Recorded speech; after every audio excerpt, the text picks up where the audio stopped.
Welcome to my block, blood splat dreams, dealers and dope fiends, chasing that cream. Step out that drop, caught up in the scene. Heavy on these streets, L to the E. Welcome to my block, blood splat dreams, dealers and dope fiends, chasing that cream. Step out that drop, caught up in the scene. Heavy on these streets, L to the E. Hop in the drop, eager to roll cream. Sweet body shorts, candy cane for the dope fiends. Rockin' your spleen, tip low with the fucking beam. And hit the canvas, my nigga, gotta move with this team. Your body is lean, ribs showing, suckers not eating, but you keep them on your lips, now your partner's leaking. Got your mama at the closet door looking stressed. Puffin' best, pour some liquor heavy on the west. Clowns can't contest, no competition. Snatch up your cash, sneaky cops out fishing. Clowns better understand, player, this is business, ain't nothing personal. Welcome to my block, blood splat dreams, dealers and FirstFamRadio.com. FirstFamRadio.com. What up, world? This is Grammy music producer Ryan Ghost Bowser rocking it out with First Fam West Radio and your man's Mr. Illustrator. And on the ones and twos, we got Crazy D. Spin that, man. keep the tools in the box. The haters wanna stop it. Mom's on like cocaine. I'm a fly human being. Money is the reason. No, it ain't about those games. Keep the tools in the box. The haters wanna stop it. Mom's on like cocaine. Pure white, Peruvian, take flight, ride the wind, long nights, getting it in. Is this the life of a hooligan? Ninjas on the street, they trying to avoid the chalk. Talk it out, maybe after let the haters spark. Gunshots, bury victims in the dirt quick. Circle of death, calling it the work shift. Mind blown, mind gone. Just took a life he don't care about his own. But this is what the youth taught, turned up. Mommy offered those pills, plus she coked up. Out to celebrate, told it's the last days. Racing, chase away the pain, love is lame. Ain't no shame, she peeling off her lace and things. FirstFamRadio.com. FirstFamRadio.com. Dog production, take one. Another Mike D exclusive. Hey, this little motherfucking Larry nigga.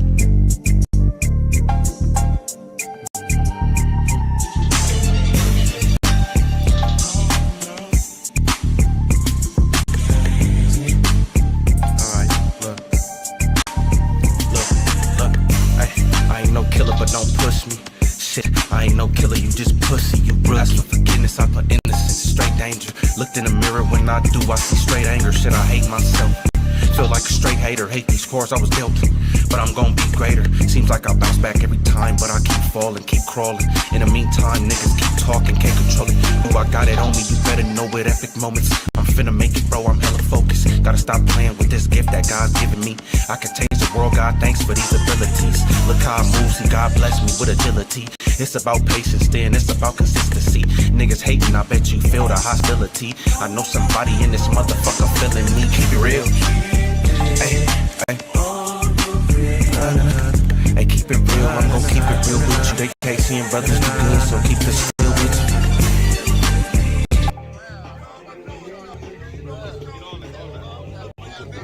You already know. Did you already get this? You already know. I already told you. All is well, This my is nigga. Grammy music producer Ryan Ghost Bowser rocking it out with First Fam West Radio and your man's Mr. Illustrator. Not And on the breaking, ones stay and twos, we dangerous. got Wanna be Crazy. loved, nigga, not famous. I hate it. Tryna stop smoking, but it's my favorite. Niggas unloyal when these women, they be money hungry. Stab you in your back over drugs, you a fucking junkie. It's funny, I wouldn't switch for no amount of money. They love me, cause I'm the realest from Monday to Sunday. Niggas think cause they smoke with you, man, you won't. Nigga, this weed don't mean shit, and I'ma show us about intentions. See, I ain't never been big on forgiveness. I would speak on whoop-de-whoop, but I'm minding my business. I'm different, not in for clout and don't fake for attention. Write music, get high and talk to myself and intervention. Keep it real, keep it real. Hey, keep it real, I'm gon' keep it real with you. They hate seeing brothers do good, so keep it still with you. Hey, keep it real and we'll be reciprocated. If you can't keep it real, then we are not affiliated. Keep it real with me. Appreciate what you have, can't be mad.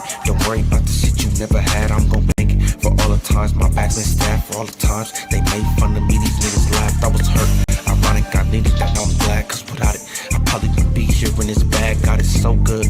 Praise to the Almighty, alrighty. They shot him on Thursday, he died Friday. See, little love it on you, nigga, I got not forgot, no more loving. I think that said a lot, it got me hot. Get into it with love, more than the ops, I gotta stop. Shit, tired of posting up on this block. I'm too young to be stressing, fuck the gift for a present. You gotta know your worth, nigga, my gift is my presence. Ain't you happy I'm present? Nah, you rather neglect it. Without any love, I'm in the streets, just making records. I'm just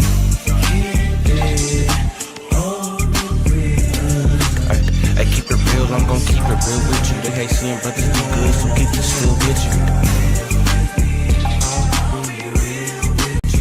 Look, I keep it real, it will be reciprocated. If you can keep it real, I'm not affiliated. Keep it real with me. Little Larry in the building, man. Shout out to the Comfort, man. The whole West Side.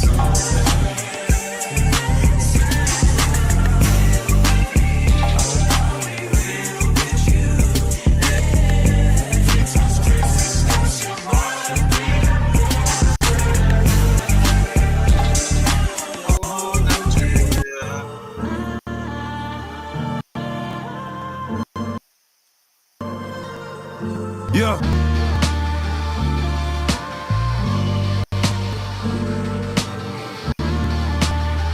Oh shit, the homie in the building. Homie pushing in the building, bro. I just got some pounds and I got some yay. Real niggas around, you look out of place. Go to it right now. Just got some pounds and some got some yay. I just stay on and stay out the way. I just got some pounds and I got some yay. Real niggas around, you look out of place. Go to it right now and that's just on the face. Sell it all right now, it all be gone today. Good customer service, we don't make them wait. We constantly serving big and Yo, remember those nights in the studio? Constantly serving big and play. Hey, but I just stay down and stay out the way. I just got some pounds and I got some yay. Hey, real niggas around, you Waiting look on out the of place. engineer to get it right. Quarter bit right now, and that just on the face. Hey, sell it all right now, it all be gone today. Hey, good customer service, we don't make them wait. Hey, we constantly serving big and hammer play. Hey, we constantly serving big and hammer play. I come from the bottom, I say with a drink. Got a crystal on the car, he just wanna bang. Hey, I just want the paper, I don't wanna hang. Hey, that boy that made the world, now he's out to pay. I just met your girl, she left with a stranger. Hey, soon we shot it up, she knew I was gangster. Hey, I don't take no threats or no ultimatums. Hey, if you talking shop, you talking my language. Cop tip, hit half liter of the road. Big earner, but I used to be an underdog. Don't keep 100, that's why I don't fuck with y'all. You come try to strike, you gon' get a gutter ball. Losing all my fucking life, I can't take another loss. Grinding all winter, and I don't take the summer off. Putting that's to make a half brick, do a somersault. He's special, he just fuck around and run 100 up, add it up. I'm a real nigga, just to sum it up. You can't be with me, little homie, you ain't done enough. Hey, Joey, can you throw me something? No, not at all. But if you cop folk, I might take 100 off. Sold his ass headbang and get some Tylenol. You get pulled when you leave here, and I am not involved. Put the bands around my neck to make it freeze up. If my grandma was here to see me, she say Jesus. She was busy see me with that money and she freed up. Miss me with that little boy Larry shit, I ain't no peon. Plug on the way, damn it took him an eon. For a phone the price, I need something we can agree on. Pull a brick in the cripple crossface, fuck it up. Tryna cook it, nigga, that's the old base. You push it always, hitting plays are always. Giving out quarters like a motherfucking arcade. Listen to your pockets, nigga, fuck what your heart say. Yeah, I keep that fire on my fucking dark days. Me and my pistol will never part ways. Me and my pistol will never part ways. I just stay down and stay out the way. I just got some pounds and I got some yay. Real niggas around, you look out of place. Quarter brick right now and that's just on the face. Sell it all right now, it all be gone today. Good customer service, we don't make them wait. We constantly serving big and hammer play. We constantly serving big and hammer play. Hey, what up? I hope everybody in good mood, good spirits, man. With my brother Push in the building, man. Let's turn this up, y'all. She's out. Yeah, it's Monday, man. I know we hate Mondays. I can't stand Mondays, but we here. made it through. It's that spill. Y'all know what it do. I try to keep y'all up, up on what's popping.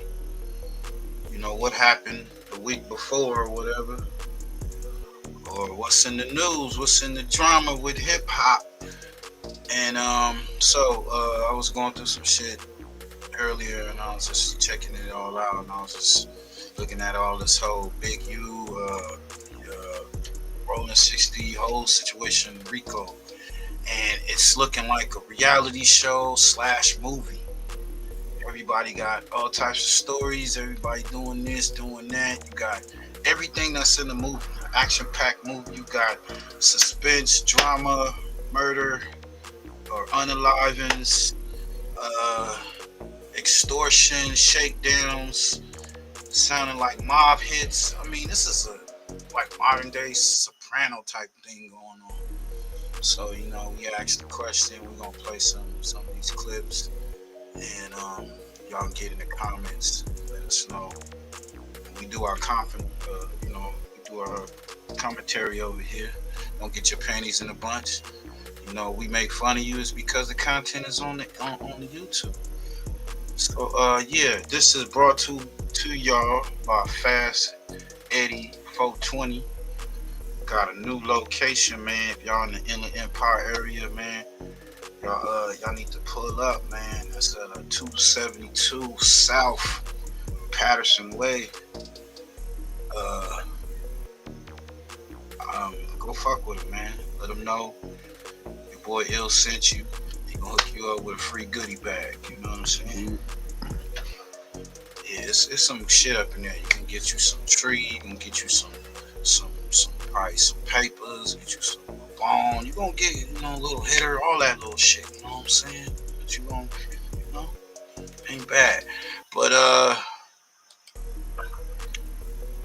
we got we're gonna start off with this Brick calls from the feds, homie. Calls from the feds, and he kind of in his like ill cryptic message that he sends. Let's get to it, man. Is he nervous? Does he seem like he feeling like shit, it's all over for him or whatnot? I don't know, but y'all let me know what y'all think. One thing he not doing what Loose Cannon doing is talking about the case and shit. So, salute to that guy for that. Yeah, let's get to it. I mean, they telling you Brick. I'm hearing that maybe Brick may be working. I don't know. It just looking kind of crazy in his paperwork. Maybe pull that up, but let's get to this. The top of the clock, I don't know what time it is, man, but when y'all get to this, make sure y'all like, comment, and subscribe, man. Don't be late. We recording live from NDC, man. They gotta be downtown. I'm so close to home, but so far away, man. Like to these cages, but it ain't nothing. It's the brick, not the trick. Can't ban the phone for nothing, man. I just want to let niggas know that no good deed go unpunished. I've seen a man give it all to his wife and his kids before and still get treated like a woman. I've seen a young boy do it up for his hood, and they still crash him like a dummy. Shit, Scottie Pippen ain't Jordan and 6 made less than Tony Coco. What I'm saying is, if it ain't blood, don't love nothing. This call is from a federal prison. And you get blocked off like that, man. You understand me? This shit is wicked, man. Hey, I'm terrified of the genocide, but that ain't really what's going on, man. Terrified of the genocide. If it ain't genocide. blood, don't love nothing, man. These streets gonna eat you up and shit you out. They got the cost of nothing. You'll never be able to understand, or better yet, digest the mind game being played if you ignore that feeling in your stomach. Listen, they say it was too much scrimmage on that marathon he was running. Yeah, they went against a soldier for a rodent that touched a young woman. That's when he knew that he didn't have nothing coming, man. Hey, man, listen, I just want to let y'all know, man, them streets is the federal 50-50 yard, man. You ain't got to have nothing. You ain't even got to have a bunch. They gonna lock Total you down, G man. code. Right. That nigga spoken total G code. Sad I knew what he said. Right. What's up, Sheriff, man? Sheriff in the building, man. Salute the Sheriff, man. But he gotta stick it out, man. That nigga said the streets is federal 50-50. Somebody snitching in the streets. Yeah. You hear what he said on the he said a nigga gave it up for a rodent. a soldier for a rodent who touched on a young girl.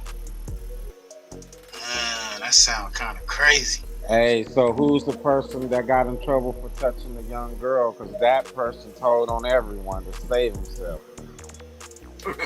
Yeah. He kind of told it without. You just need to put them little names together. Yeah. Nigga said, I'm terrified of the genocide. Terrified of the genocide, man. For real. Break. Niggas is wiping niggas out, snitching. Hey, I asked this question for all this stuff. They saying Big U is this crime boss. That's the way they putting it. They putting it like he's a modern day Soprano, and he out here, putting out hits or whatever. The work, the paperwork, the audio, the phone records or whatever is real nasty work. It do come off like my nigga was not fucking around. He was snatching up collars and putting it down. You know what I'm saying? But I'm not a lawyer. I just know from what I've seen in the paperwork, my boy gonna need it. He gonna need something like a Johnny Cochran. And I'm looking at it's gonna be some niggas telling. If they already telling, but snitching. You got Quick to Tell Dale. That's one of the guys from the robbery. Talking with Loose and them. There's a few other things, man. That ain't really what's going on, man. What I'm saying is, if it ain't blood, then don't love nothing, man. These streets gonna eat you up and shit you out, nigga, at the cost of nothing. You'll never be able to understand, or better yet, digest the mind game being played if you ignore that feeling in your stomach. Listen, they say it was too much cribbing on that marathon he was running. Yeah, they went against a soldier for a rodent that touched a young woman. That's when he knew that he didn't have nothing coming, man. Hey, man, listen, I just want to let y'all know, man, them streets is a federal 50-50 yard, man. You ain't got to have nothing. You ain't even got to have a button, man. They gonna lock you down forever, man. You understand me? But no, listen, man. I'm terrified of black genocide, man. Just look at all the things they got down right now, man. Pay attention, man. They won't free Diddy with $1 billion, man. They won't free nobody out this motherfucker, man. Welcome on to Pooh Shiesty, man. You already know what's going on. Everybody that's down, man. Keep your head up, nigga. Chin up, chest out, nigga. You gonna stand on what you stand on regardless, man. It's live from the feds, man. Tell them to free the kid, man. You know what I'm saying? They turned down $1 million, nigga, over some bullshit. Look, man, but you already know what to do, man. We all in this together, man. Y'all free to break. Y'all come support, buy the merch. Y'all go up to off a lot of costs, sir. We gonna have a mask up there. And you see that heart right there with the dollar sign, man. Y'all hit that button, man. Donations, whatever. You guys said they left the kids out there with nothing. It's so crazy. Hey, man, we ain't even finna go into it, but it's brick, not the trick. Don't be late, man. You know what I'm saying? The motherfucker out here, I was outside gambling every day, man. I ain't want nothing but fun for my life, man. You know what I'm saying? They make a nigga look like a demon off of entertainment, man. What happened to the freedom of speech? What happened to the amendments, man? What happened to the first hit amendments? I ain't gonna cry about it, though. He did. It's brick, not the trick, man. Y'all go run it up for a nigga, man. It's all we got, man. You did. Go run it up, man. Y'all go get some of that free break merch. I got the picture right there on the thumbnail. I mean, shit, homie. It's the brick, not the trick, right? Bro, you need to get a t-shirt.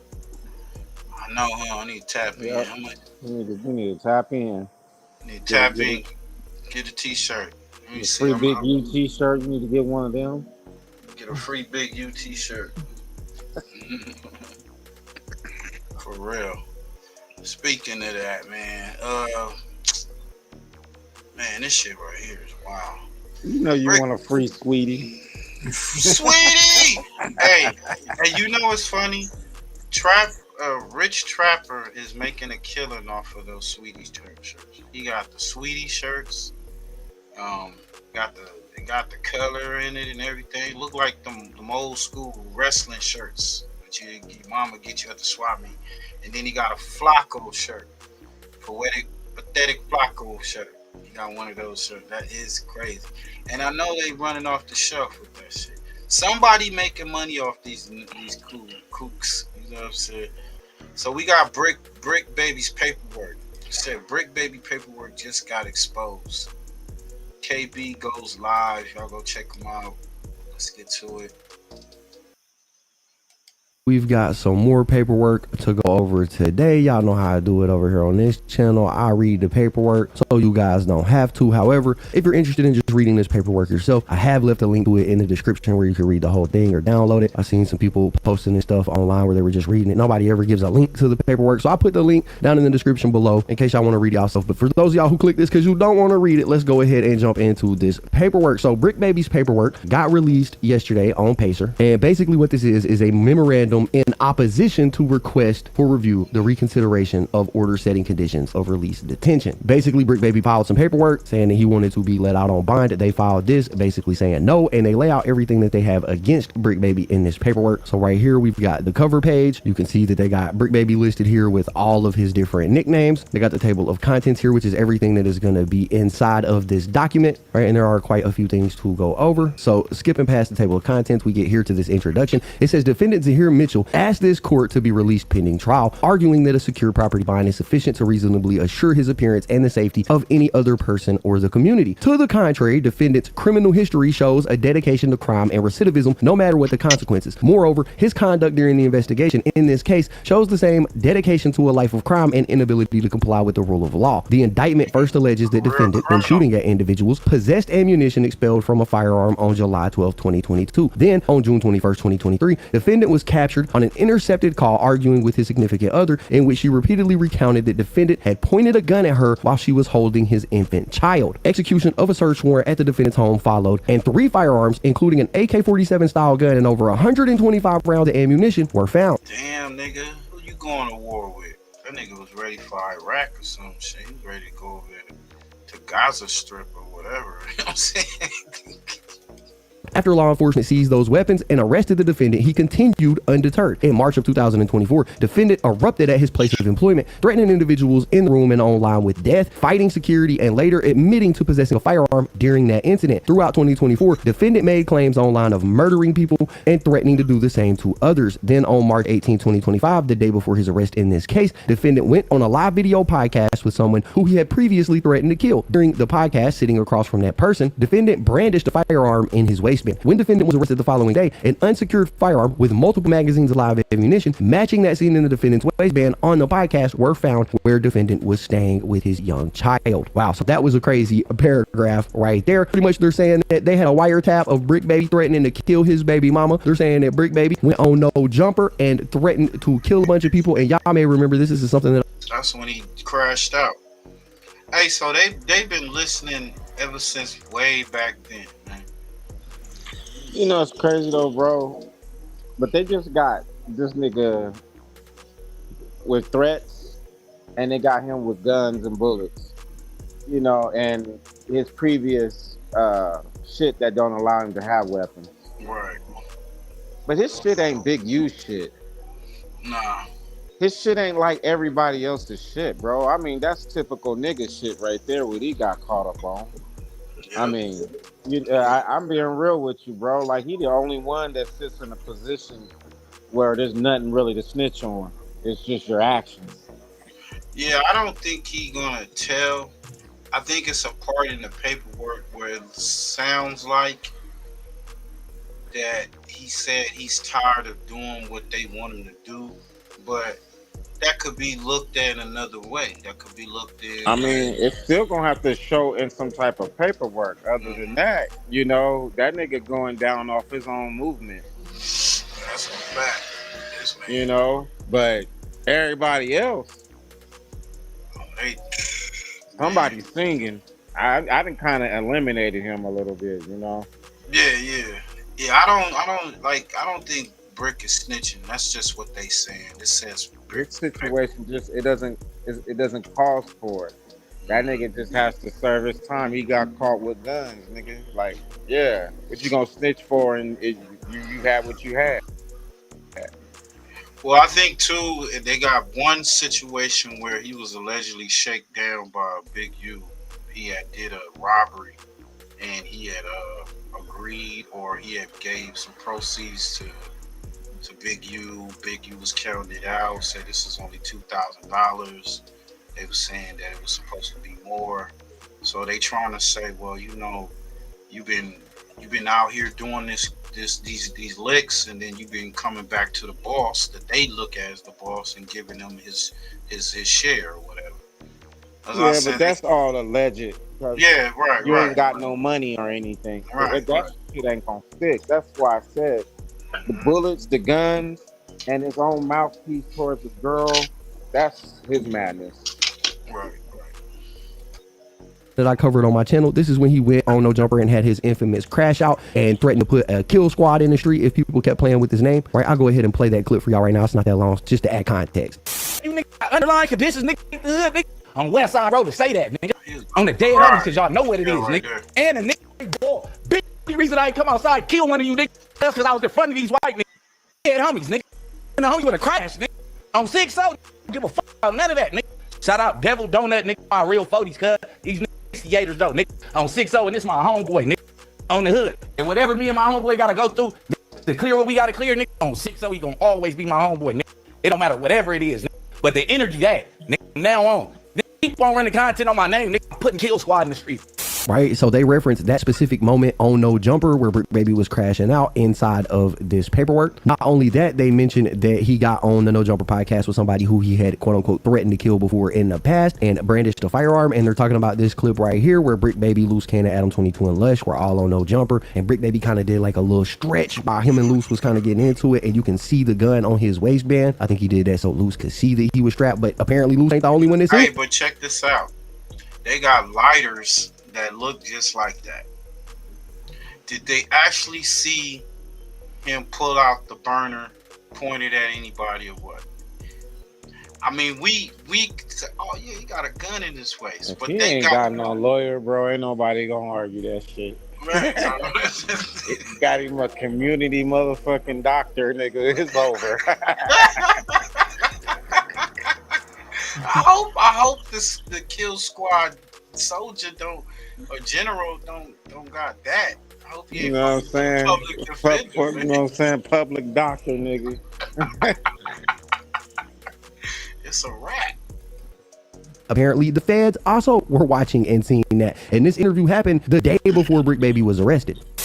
They definitely dictated the stream. The gummies did their thingy thing. That's a fact. Yeah. We had some good fun, good clean fun. Are y'all noticing the patterns, like the bricks and all this shit look a little different and all that? You really feel like that? Yeah. You said Campa was the one that All right, so those are the two incidents that they referenced in that first paragraph. It continues, it says, all of the above conduct occurred after years of violent crimes, firearm possession, evading charges, and troubling conduct disseminated throughout the internet. Defendant's lengthy periods of incarceration and supervision have not deterred him from continuing to commit dangerous crimes. There is no reason to believe this arrest will be any different, and the safety of the public demands that the defendant remain detained. It's got statement of facts. It says, bullet point A, defendant is intercepted discussing criminal activities, including pointing a firearm at his partner and child. It says, in the first several months of 2023, defendant was intercepted on multiple court-authorized Title III wiretaps, both on his phone and his associates' phones. On multiple calls, defendant discussed criminal activity. Throughout March 2023, defendant discussed how the mother of one of his children accused him of pointing a gun at her, and defendant claimed that it was a lie. But on June 20th, 2023, a second person accused defendant of the same conduct. That day, defendant's significant other, KC, stated, "You pulled a gun out on me with your daughter. You pulled a gun out on me in front of your fucking daughter. You pointed a gun at me with your bitch ass." Defendant responded, "I don't give a fuck. I don't give a fuck ever since I've been with you." Wow, Brick Baby is a real piece of shit. It says the following day, defendant argued with Casey again about her picking up her daughter, ordering her to take a fucking baby outside, you stupid bitch. You sit in the house all day, you dumb asshole. Casey told defendant she could not walk or drive because defendant uffed up her leg, and then he was the one who hit on people. Defendant responded, "Man, on 6-0, shut the up, bitch. I just told you, you keep playing with me, you just want to see it." Defendant told Casey to leave and said they were done. On the same day, Casey again stated, "It's so uffed up that you can't even apologize for the things you do. You've never apologized for treating me bad. Pulling a gun out on me like this is cool for you, but you want me to go do stuff for you? You talking about you don't want me, shit you got going on, but you gonna pull a gun out on me and my child though, right?" Defendant responded on 6-0, "Yeah, you don't get it. I don't give a uff. I don't. On 6-0 Crip." And remember, this is all on wiretap phone call recordings. This is how he's talking to his baby mama.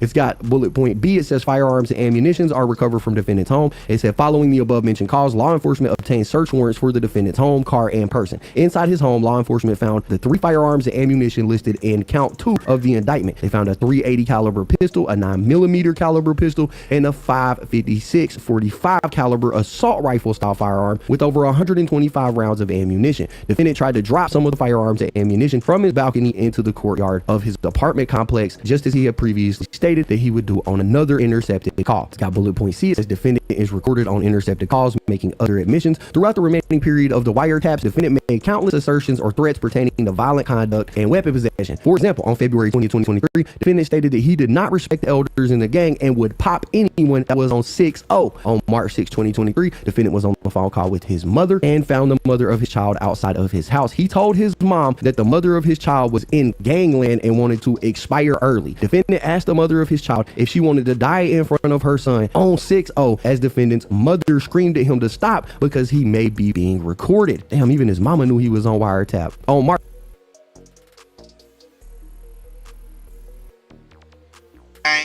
You hear that? His own mama told that nigga to shh. He's on 6'0". He don't give a care. Crashed out, nigga. That's why I said, my nigga, he dealing with his own little personal anger issues and that's why he in that situation. I don't think anything else gonna stick on that nigga. That's crazy. He said mother screamed. And only because I'm saying, you would hear them saying, yeah, we got conversation of him talking to Big U over some big stuff. And I mean, like, the nigga, I'm waiting to snitch at Sweetie, because Sweetie says some sweet stuff. Yo, he definitely gonna be screaming Sweetie up. He's the one, bro. Yeah, he's a rat. That's crazy. He told the whole shit. It's like he did the crimes, came to No Jumper, and told everybody he did the crimes and who was all there and every conversation that took place. He mixed the lies in with the truth, with some of the truth, and then boom, you know. And the feds, they just recording. They just recording this shit. He outburst when Eddie came to his court hearing, his bail hearing. Child if she wanted to die in front of her son on 6'0", as defendant's mother screamed at him to stop because he may be being recorded. Damn, even his mama knew he was on wiretap. On March 6, 2023, defendant told KC that the police were acting stupid and that he was tired of doing what they told him to and that he was ready to shoot the mother of his child. Later that day. That's the part right there. It's the police is doing stupid shit. It says defendant told KC that the police were acting stupid, that he was tired of doing what they told him to do, and that he was ready to shoot the mother of his child. That's crazy.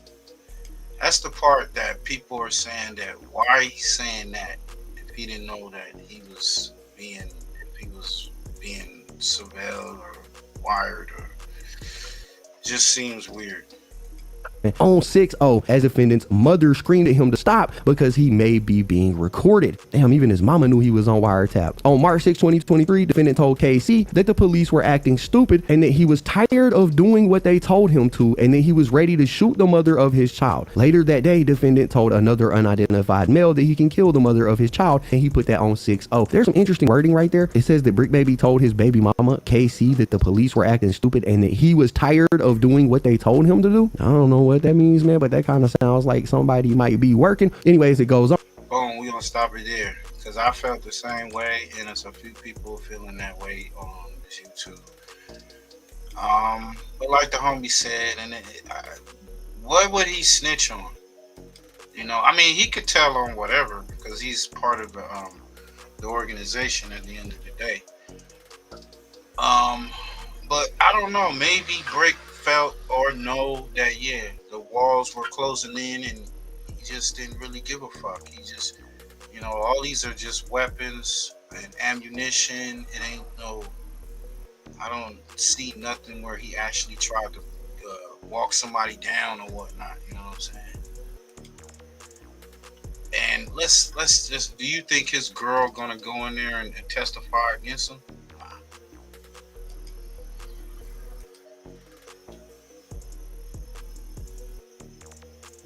So yeah, let's get to this.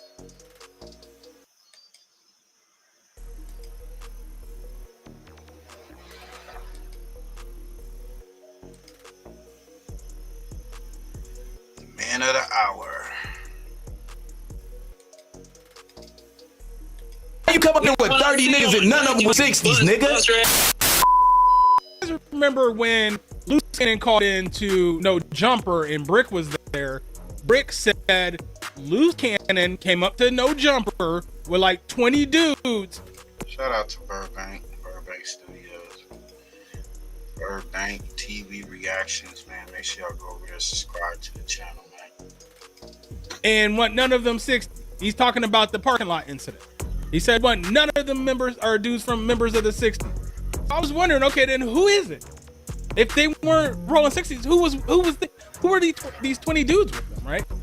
Well, 504 Street Stories answered that question.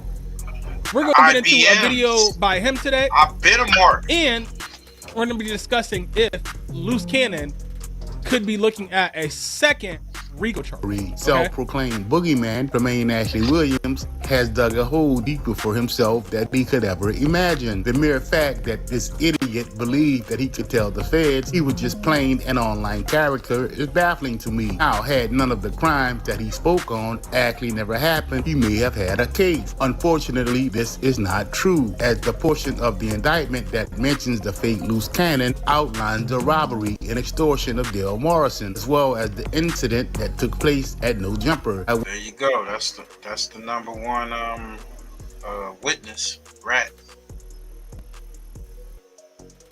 That's the boy who touched on the girls.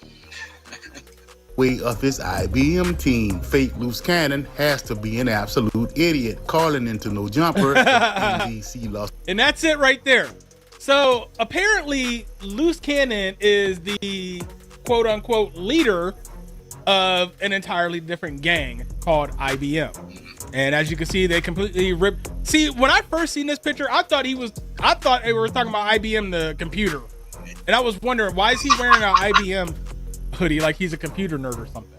But now I see it's some kind of gang that stands for integrity before money.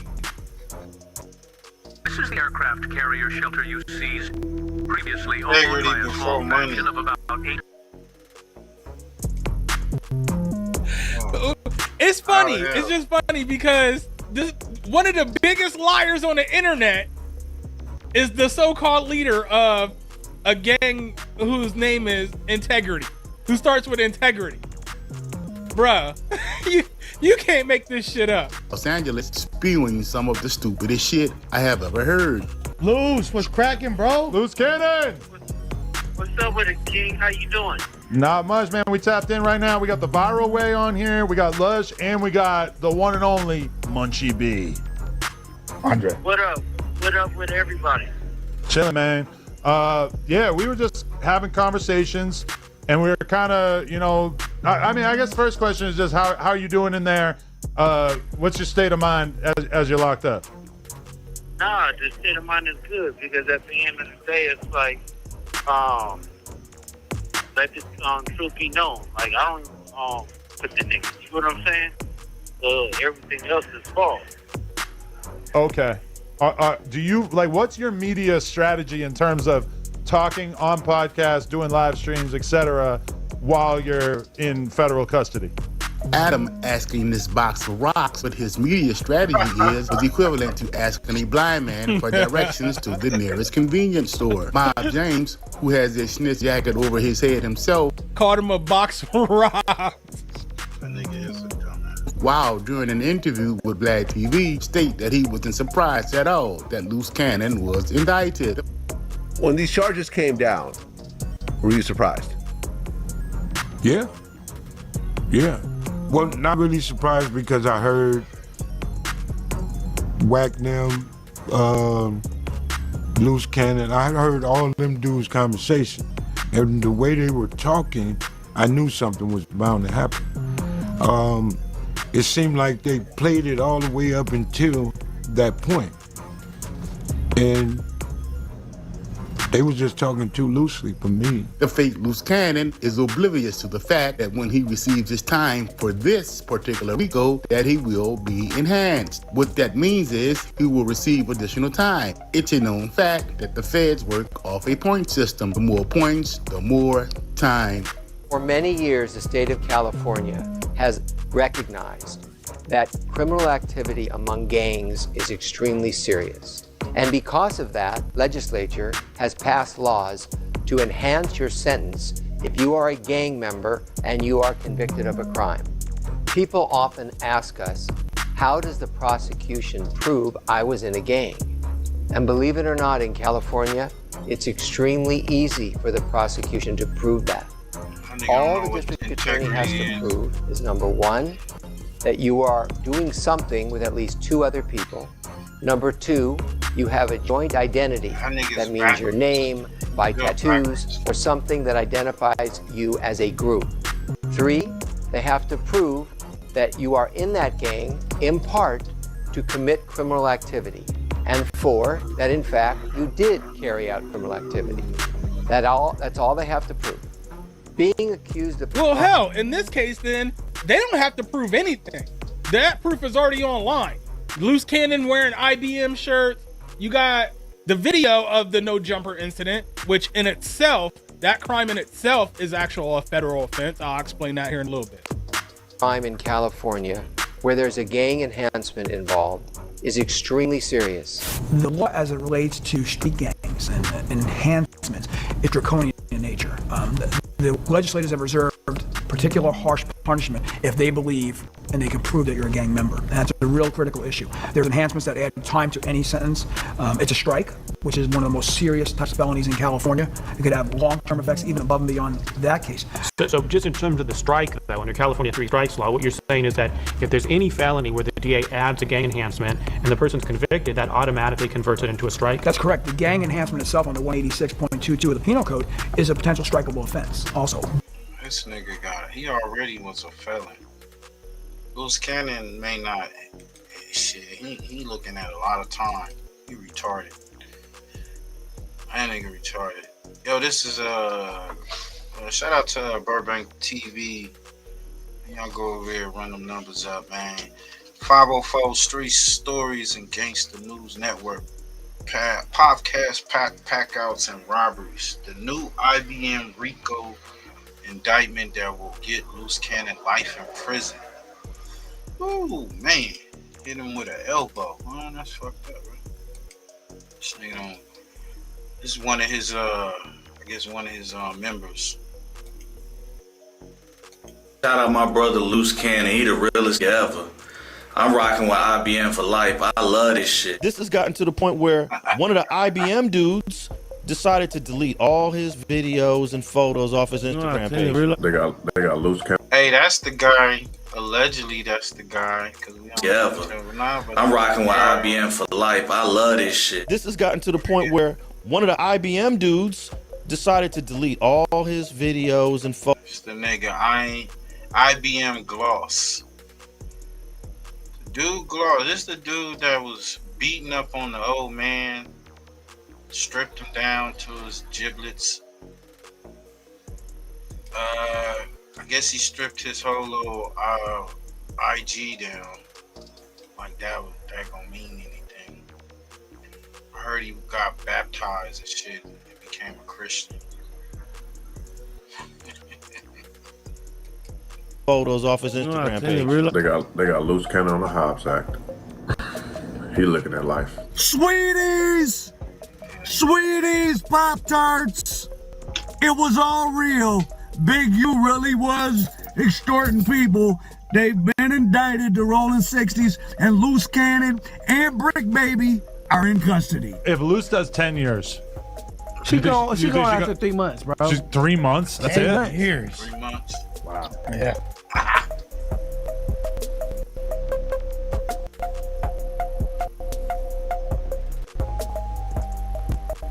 I'm back with another video. No matter how you slice it, this Big U federal R.I.C.O is filled with more plot twists than a Nancy Drew mystery, with everything from fake prison fights, fake marriages, and of course, the identity theft, which is being pulled off by Tremaine Ashley Williams, more commonly known as the fake loose cannon. If you have no idea is this a reality show or a movie script? It's just like, you know,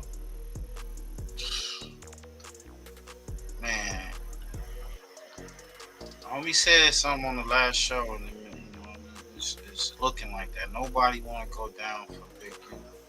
So, but who y'all think might go down? I mean, I don't know. Like I said, I feel he needs like a Johnny Cochran type lawyer. You know, some people, like I thought about this. The way they trying to make him out to be, then come on, man, you're gonna be expecting some other things to go down. You know, maybe some more unlivings coming out. You know what I'm saying? The mob usually get rid of the potential snitches and rats. So you know what I'm saying? So people start coming up missing. But you know, I feel that, okay, like the homie said, Brick it don't seem like he should, you know, it don't look like he gonna tell. Loose cannon though, yeah. And you know, Whack gonna have to come to the stand, all that helping out, dry snitching and all this shit they was doing. They gonna have to come to the stand because his name is in the paperwork. It's a part in the paperwork where he got drew down on by Big U allegedly, you know, and he calling out his government name and all that. So they gonna call him in for testimony. You know what I'm saying? So this is gonna be one of those trials of the century. I'm talking about Luz Gordon, aka the real Loose Cannon, is a renowned producer hailing from Brooklyn, New York. Luz Gordon, also known as the real Loose Cannon, has ushered a number of talented artists to stardom, writing and producing videos for the likes of Nas, Keisha Cole, Jodeci, and Missy Elliott. It has been said that Loose Cannon now resides in Los Angeles, California, where he writes, produces, and develops projects for film and TV. Alex Alonso, owner and operator of the Street TV YouTube channel, who is actually close friends with the real Loose Cannon, will take to his platform to speak on it. I gotta speak for my boy because he don't have a platform. No, for sure. A lot of people are wondering, why am I even speaking on this dude? Normally I wouldn't care. Right. But I grew up with the real Loose Cannon. Right. The real Loose Cannon is getting calls all the time about what this dude is doing. About claims that he's been with other celebrities that the real Loose Cannon never been with. So he's got to take these calls. Nah, I never did a song for 50 Cent. He has worked with Nas. He has worked with some major dudes. Right. This dude, the fake dude, is just I seen that some major, putting it all out there. I see some gang of dudes. I didn't see the 50 Cent one, but I seen a lot of good work though. Some great work. Yeah. So I'm in the process of I'm trying to get him to come and do some content and show who he is and what he's done. That'd be good. But yeah, bro had a career as a rapper, as a producer, as a music composer for movies, as a manager, all kind of stuff. The politics of California gang culture, more often than not, end up with violence and bloodshed. Even the toughest of the so-called toughest can fall victim. In the words of Big U, which were captured on a Title III wiretap, no one can beef with me because I will kill them. However, even Big U himself would get packed out by security outside of a nightclub in 2014. Needless to say, anyone can get it.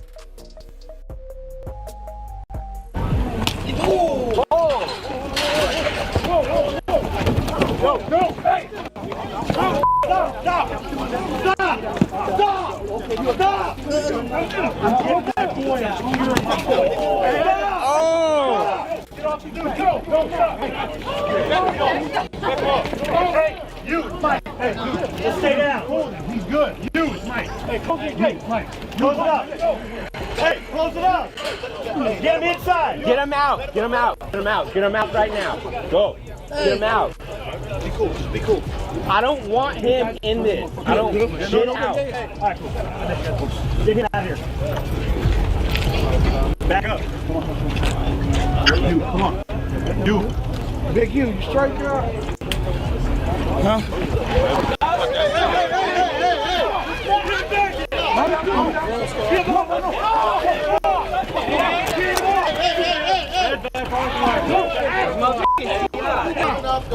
he just swung in my car. Leave him on the ground. No, he goes to jail.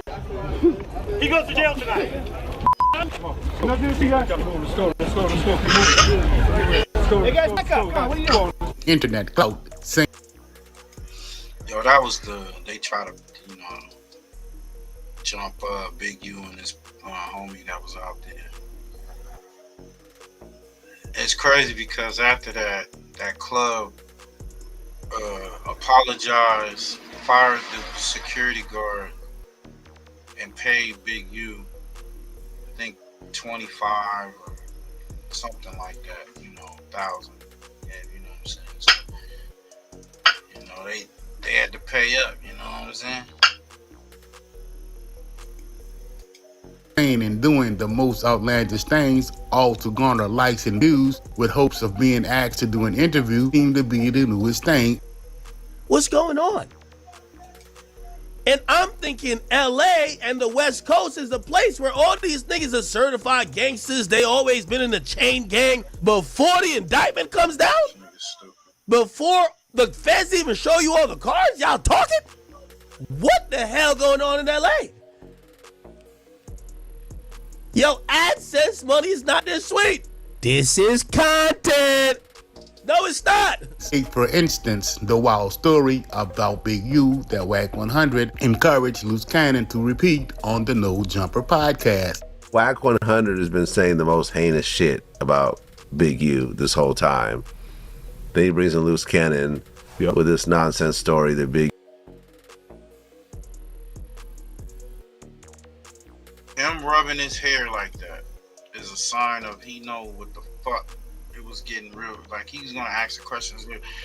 Vlad, it's like Adam trying to be Vlad, but Vlad already knows where this shit can go, and it's already done went.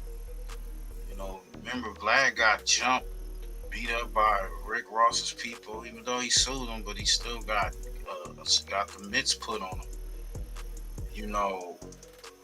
Having these dudes come up there, they got these gang backgrounds, and you trying to just do all this wild shit with content. It's a risky thing, and you see right there, it ain't gonna be good until somebody gets shot and killed. You know what I'm saying? Like, come on, you bringing all that nigga shit up there, and don't think nothing gonna pop off. U had Nipsey set up or let him get killed or whatever else. It is this buffoonery and clown-like activity that brings us to our story. Self-proclaimed boogeyman Tremaine Ashley Williams has dug a hole deeper for himself than he could ever imagine. The mere fact that this idiot believed that he could tell the feds he was just plain an online character is baffling to me.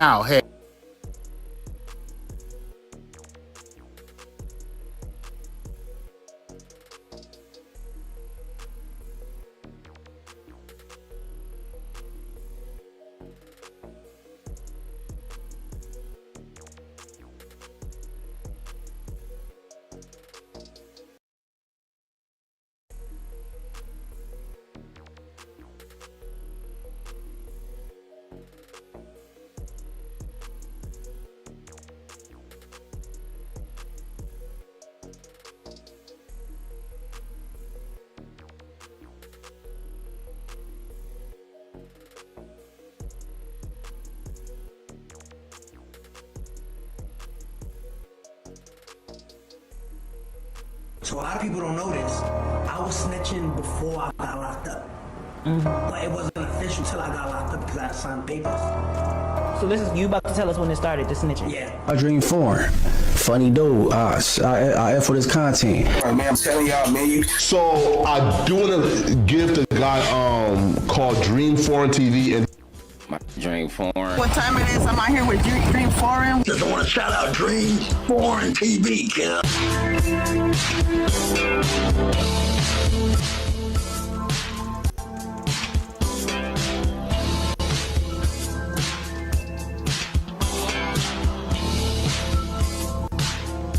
And what's happening? It's your boy Dreaming Foreign, never living life born. Now, Brick was denied bail.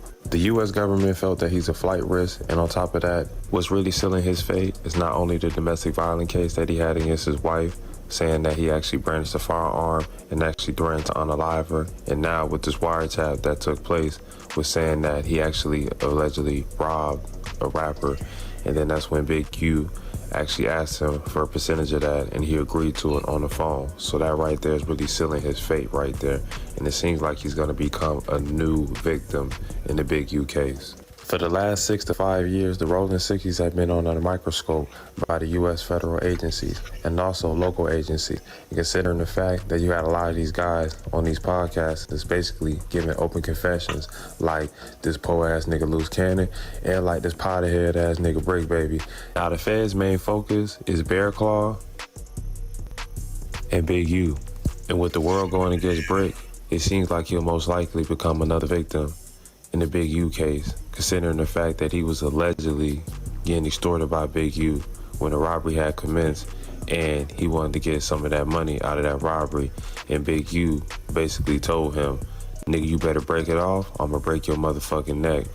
So Brick Baby complied allegedly and broke that shit off. This right here is a twist that people have been not mentioning. The fact that you have Rick Ross and you have Meek Mill, freak ass, all on the motherfucking paperwork talking about how they allegedly got robbed by Big U's counterparts. But we can't place all the blame on Meek Mills and Rick Ross. This would have never been completed and done if it wasn't for the fake Loose Cannon. You know what I'm saying? He's the one that went on Adam 22's channel and exposed the robbery that took place that was never reported, and even Rick Ross fast ain't even tell. You know his fat cheesy ass would have told, but he ain't tell. But your dumb ass told everything, and that gave the FBI all the evidence they needed to indict your stupid retarded ass. Sweetie! Slow ass nigga. Now Brick Baby, this is where I gotta keep it real, man. This is what the viewers want. Cause you from 6', so for real, you should know when Loose Cannon's in that cell, you supposed to beat his ass. You supposed to punch him in the shit, get him up out of there. Cause at the end of the day, he talk bad on Unc, nigga, regardless of the. Yeah, I ain't gonna lie to you. As you know, you part of that street, you know, organization. And you know, I was thinking about this too. You know that y'all got in there partially because this nigga kept running his mouth. They was gonna probably eventually come down on them niggas. I guess they felt they had all they needed. They had all the snitches and informants in place and all this other shit. Him coming on that phone call with Loose Cannon and acting like they the best of buddies up in there is I don't get that. Now maybe he was just playing, and then after the phone he you know, whooped on the nigga. Or maybe he scared that Sweetie got the hands, you know what I'm saying? But he was supposed to get off on that nigga. He was definitely supposed to get off on that nigga. Cause Big U said, I don't fuck with none of them niggas. And he mentioned Brick. But if you would have took off on the nigga, you know what I'm saying? And, you know, separated them, I go to the hole. Oh yeah, that nigga Brick hooked off on that nigga Loose Cannon. I would have at least put like, oh, okay, see who we rolling with. You know what I'm saying? Cause man, that nigga, I just feel like Loose Cannon, man, it's up covered for that nigga. It's gonna be some cold steel up in that motherfucker, man. And niggas, he thinking niggas gonna be up in there trying to sock you out, nigga. Shit. The fact, nigga, nobody's bigger than the program. You supposed to get cracking on, cuz, you feel me, regardless. But you didn't. Now, with all this paperwork coming out, it's looking real realistic that you could be a victim on Big U's case, because all you want to do is come home to your kids. Big U, he probably won't have the opportunity to come home to his kids. Then it's also a rumor that you were supposed to sign some paperwork or whatnot to see if he was able to get released, saying that he never extorted you and y'all homeboys. But apparently you refused that. That's allegedly. Yeah, that's allegedly too, yeah. You refused to sign that, and you just basically gonna rock out and take it to trial like everybody else. So we gonna see how that goes, man. But y'all leave y'all. Hey, y'all go to dreaming foreign, never living life boring. Oh, man.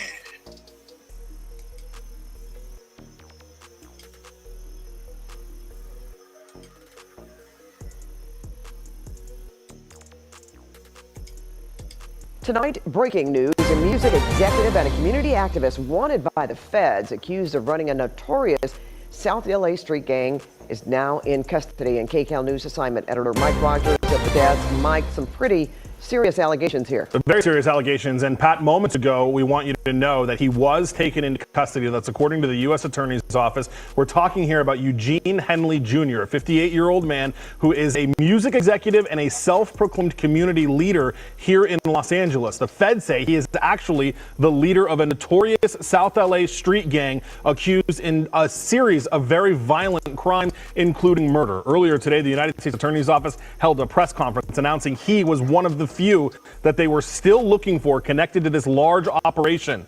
They say moments ago he is now in custody, being held by federal officials. He is accused of a murder back in 2021.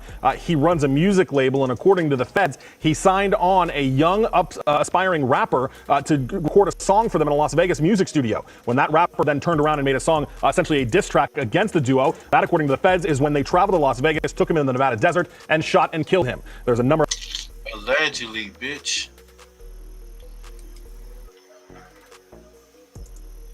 So he gon' kill a nigga because he alleged this song. They played the so-called diss song. It ain't even no diss. And he about to throw away the fact that he got a son that's in the NFL that was about to, at the time to be in the NFL. And he came all the way to Vegas to get rid of that nigga. I don't know. I've seen worse cases of shit, but I don't know. What you think? Because you think it's just looking kind of weird,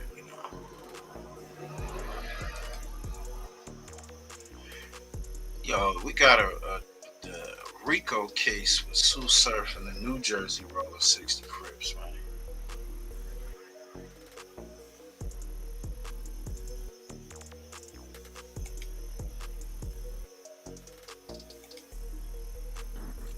I don't know why they keep making him look like he a big music exec or something, bro. Like, I think that's a little overblown. But that's what I'm saying. They It saying ain't like he got some hit artists out there that blew up. they made him. They said he's the notorious That's the mafia RICO. like. What they call him? Mafia like notorious Crip boss. They called him the Crip boss. Like I said, a lot of that ain't gonna stick. Maybe the dirty did will, but the title ain't gonna stick because, like, Crip gangs don't have a leader, bro. You know what I'm saying? You might follow a nigga who moving money, but you don't have a leader.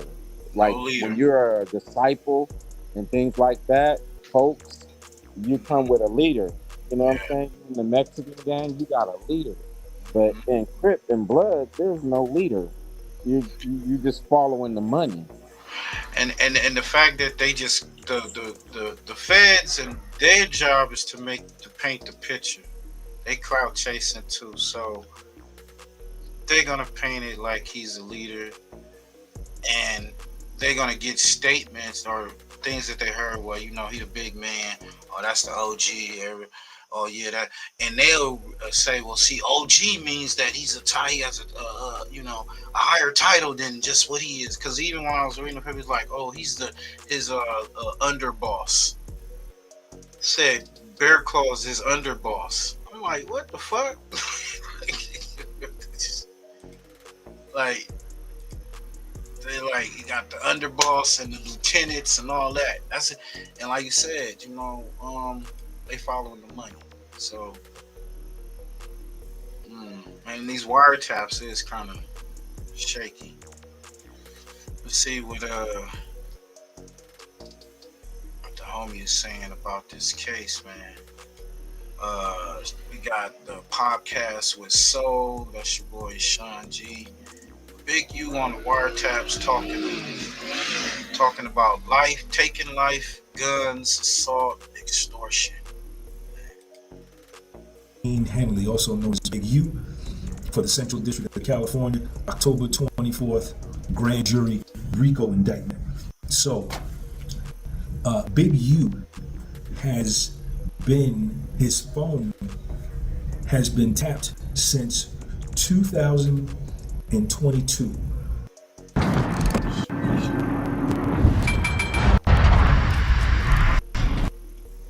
November, the first phone tap, the first intercept happens, according to the indictment, on November the 3rd, 2022.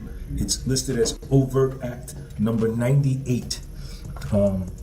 This is where it's first listed, and that's on page 26 of 75. This is a 75-page indictment.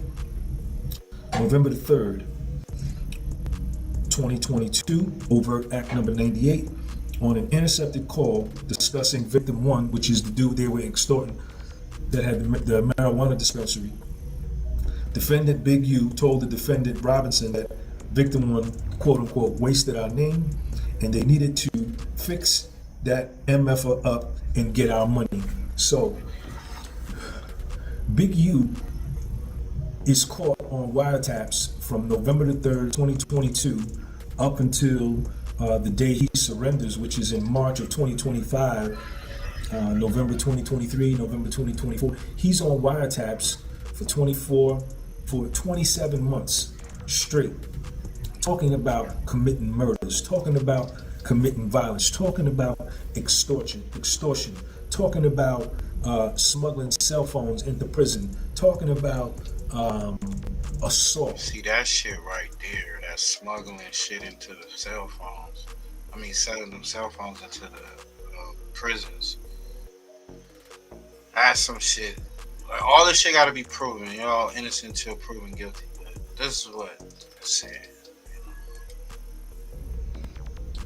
Talking about intimidation, things that he'll do, just further solidifying the RICO case against him. All of these conversations and all of these things that he's saying on this phone that's being wiretapped, and they not only wiretapped his phone, but they wiretapped his lady's phone. I think her name is SH, I don't know her name, and they may have even wiretapped his father's phone, because in the indictment, in the paperwork, it says that they intercepted calls between SH, which is Big U's lady, and Big U's father. This is around the time the Rashawn Williams thing went down, and the Hey, my nigga doing a live in the hallway of a hotel. That's crazy. He gotta be.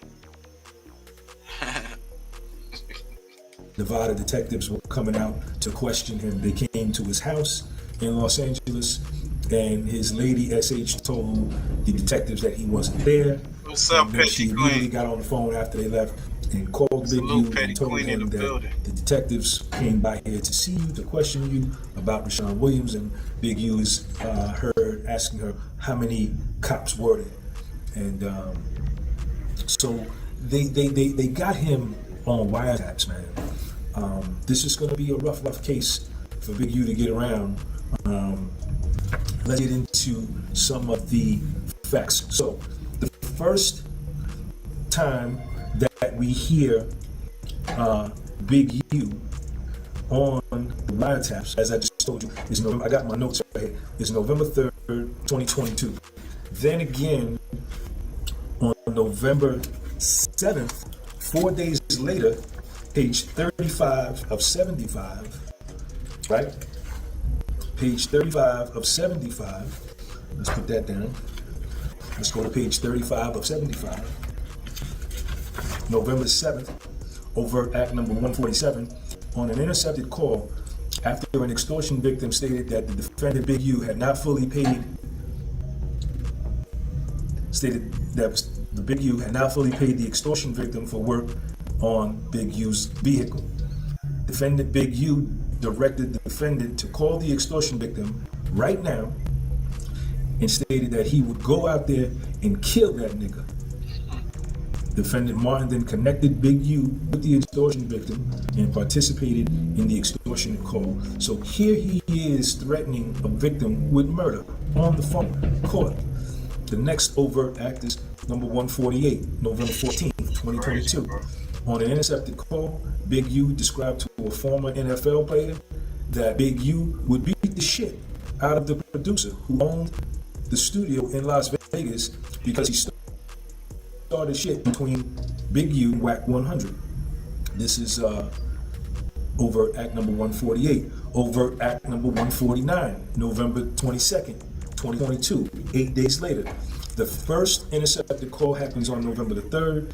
The second intercepted call happens on November the 7th. The third intercepted call is November the 14th.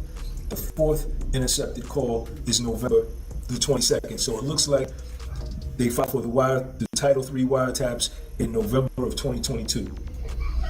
On November 22nd, 2022, on an intercepted call, Big U told an incarcerated individual that anyone coming at him better come correct because Big U always has two blowers on him, meaning two pistols, two firearms. This is on page 36 of 75. So here he is on wiretaps saying that he's carrying guns. He's a convicted felon.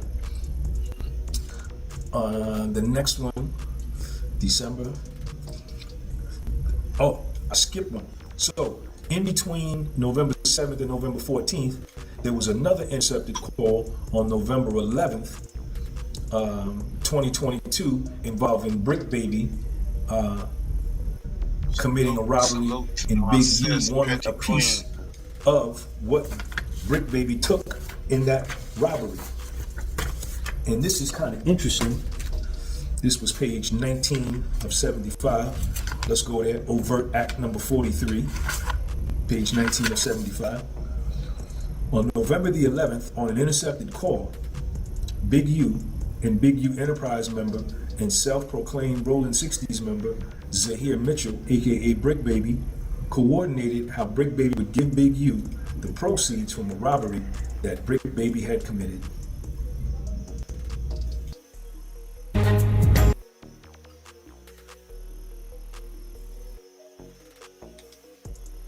Some of this shit is crazy. So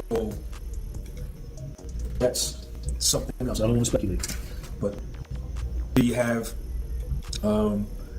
wiretaps where Brick Baby's name is being discussed. This is on page 19 of 75. Okay, now let's continue on some more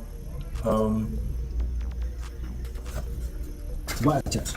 On page 15 of 75, overt act number 23. This happens on December 31st on New Year's Eve. The feds don't take New Year's Eve off for Christmas or Easter. Once they're on you, they on you. On New Year's Eve 2022, on an intercepted call, Big U explained his motivation for committing murders on behalf of the Big U Enterprise, stating, "What you guys see on the internet, y'all keep hearing other people who don't have nothing to talk about but sell. Let me explain something to you. If I would have had a problem with any man, color, creed, king, or kind, the issue would have been resolved, and he wouldn't be here, or I wouldn't be here. It ain't no kid nothing. And it damn near nobody who been in this motherfucker longer than me can stand against me, and me be who I am. If I had a problem with any man, and this wouldn't be so funny to me, I'm still who they say I am." That's Big U. This is page 16 of 75. Then there's another one. What page is that? Overt act number 23. I think I read that one already, didn't I? On the 24. Hold on. No. So, no, that's the thing with Rashawn Williams. So this is Big U on the phone, discussing all of these things, man. And it doesn't get no better. He discusses Nipsey Hussle. Yo, this November 22nd, 2022, overt act number 150. This is page 36 of 75.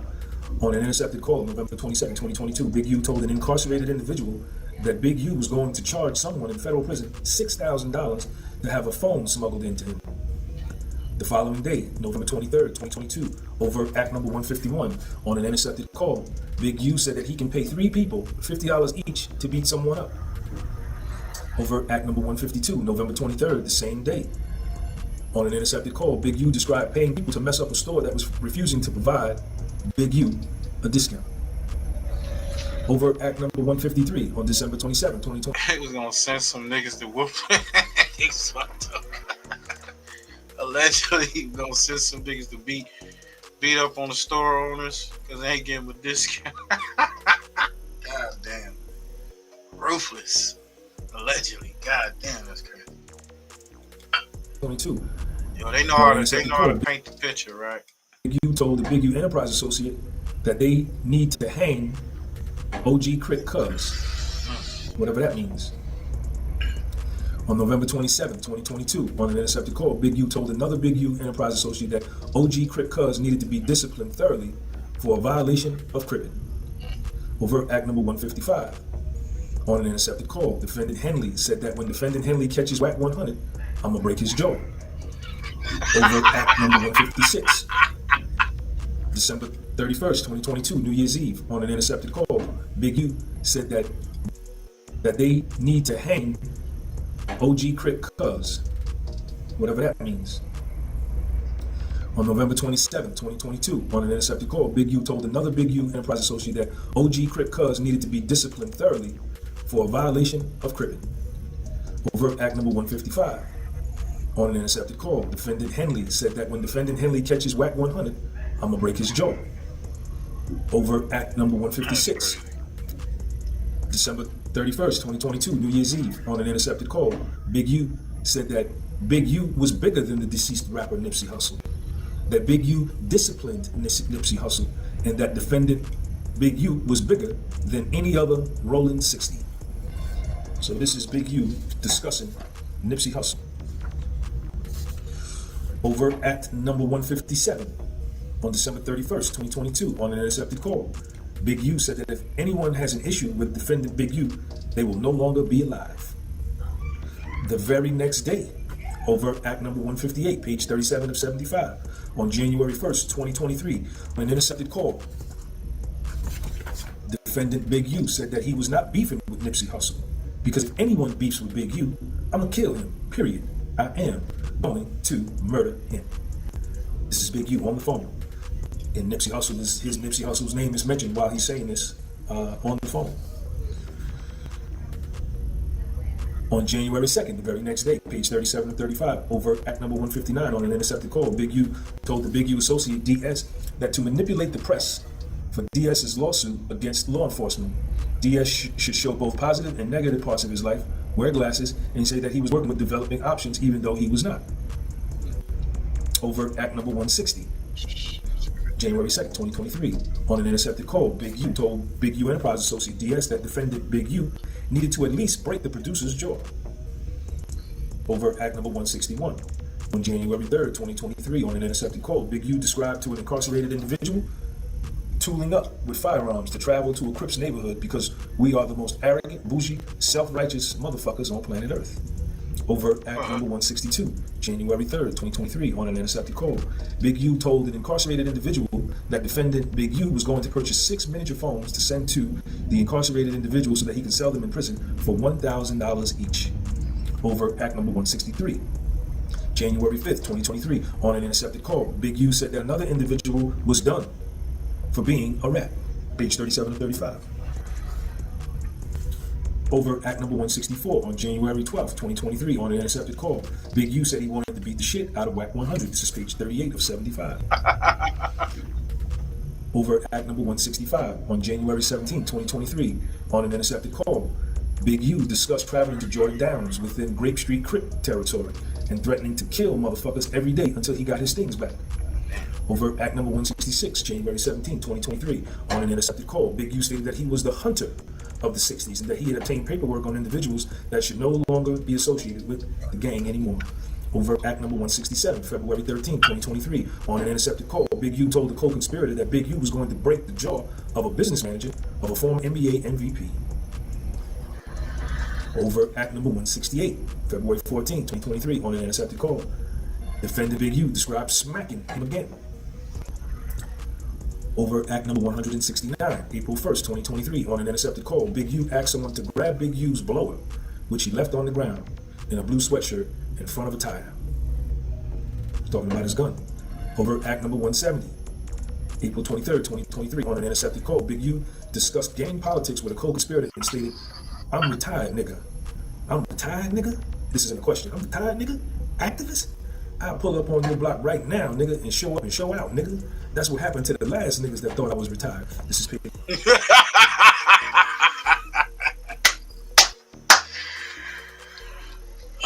Every time I want to get out, they want to pull me back in. Shit, goddamn. Oh man, this is some wild shit, y'all. Hey, like, comment, subscribe, share the channel. This is some crazy shit, bro. So yeah, Push, what you think, man? He gonna need the best lawyer in town, right?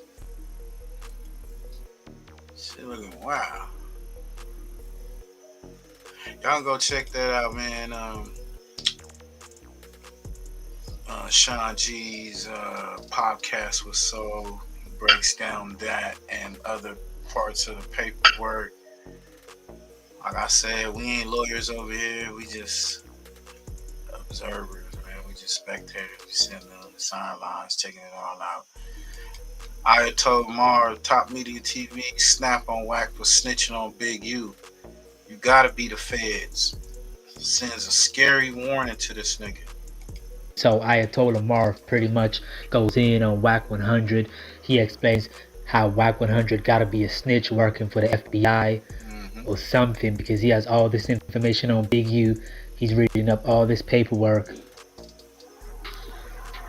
And he pretty much believes that WAC 100 gotta be an agent. And he really believes that WAC 100 is working because he has all this information before people would even get arrested, putting out paperwork on everybody, saying he got 500 pages of this, of that, pretty much confirming what everybody else is saying on the internet, that WAC 100 is a snitch or gotta be working. So let me know what y'all think. Ayatollah Marv goes in. You never been to Compton without an escort. He's putting it on Pyru, but you never see any films of him in Handsome Dam. He ain't none of his hood parties. You never see him with no Pyrus unless they're in Dubai or Jamaica. So why ain't you in your hood? It's always said that he put off too. Things like Messy Marv or something like that. Yeah, I mean, he ain't got no friend, and he's involves himself in that he's not even privy to. So I have a problem with a dude. He was just on the media last night, and on Clubhouse, was it Clubhouse? Right. Yeah, that's it. That's all he go. And he says that he got 500 pages of Q. 70 pages of him snitching, and he been researching that for 5 months. Never happened. Awfully convenient too. You know, so but people believe that. I got people from all over the United States said, "Man, WAC 100, he run Pyru." No one person run Pyru. We ain't never been hooked up in a RICO act because you ain't got no gang leaders. Yeah. There you go. That's what I said right there, bro. There you go. We ain't got no gang leaders and no Crip or Blood. That's like folks and vice lords. Yeah. Yeah, man. So Big U, man, got a chance on that, man. They can't name him as a leader. Now people follow the money. Yeah. You know, but that's not being the leader. That's just a nigga getting money with you.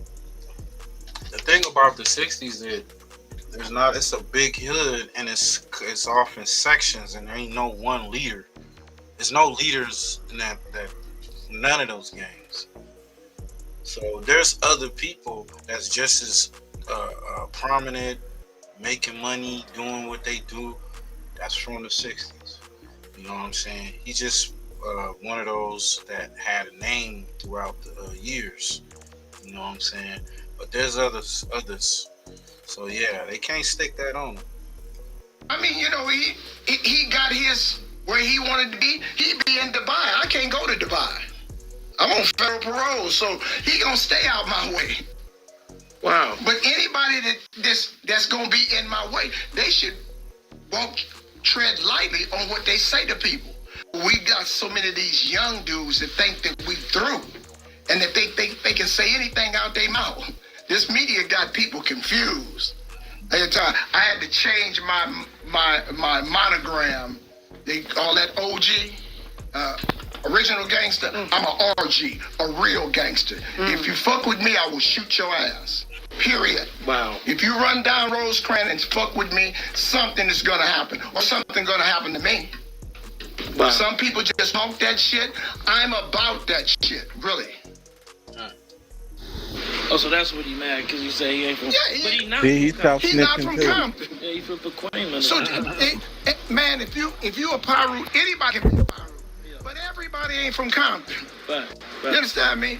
I said that dude wasn't from Compton, so he gets... Is that all that was said, or...? That's all I said. And he's like, oh, he ain't from Compton. I'm like, no, he, I don't like dudes, his little get-out. You know what I'm saying? I don't never see him in his own hood, but he's always hollering this own Piru. When you say you don't like... just, man, everything you do, and you say on Piru, and you got people in other states thinking you run our city. Remember I told you that... You can't tell motherfuckers all over the state that you on Piru, and niggas think that you run Piru. Nigga, you don't. Yo, that's Ayatollah Mar snapping on WAC 100 for snitching on Big U.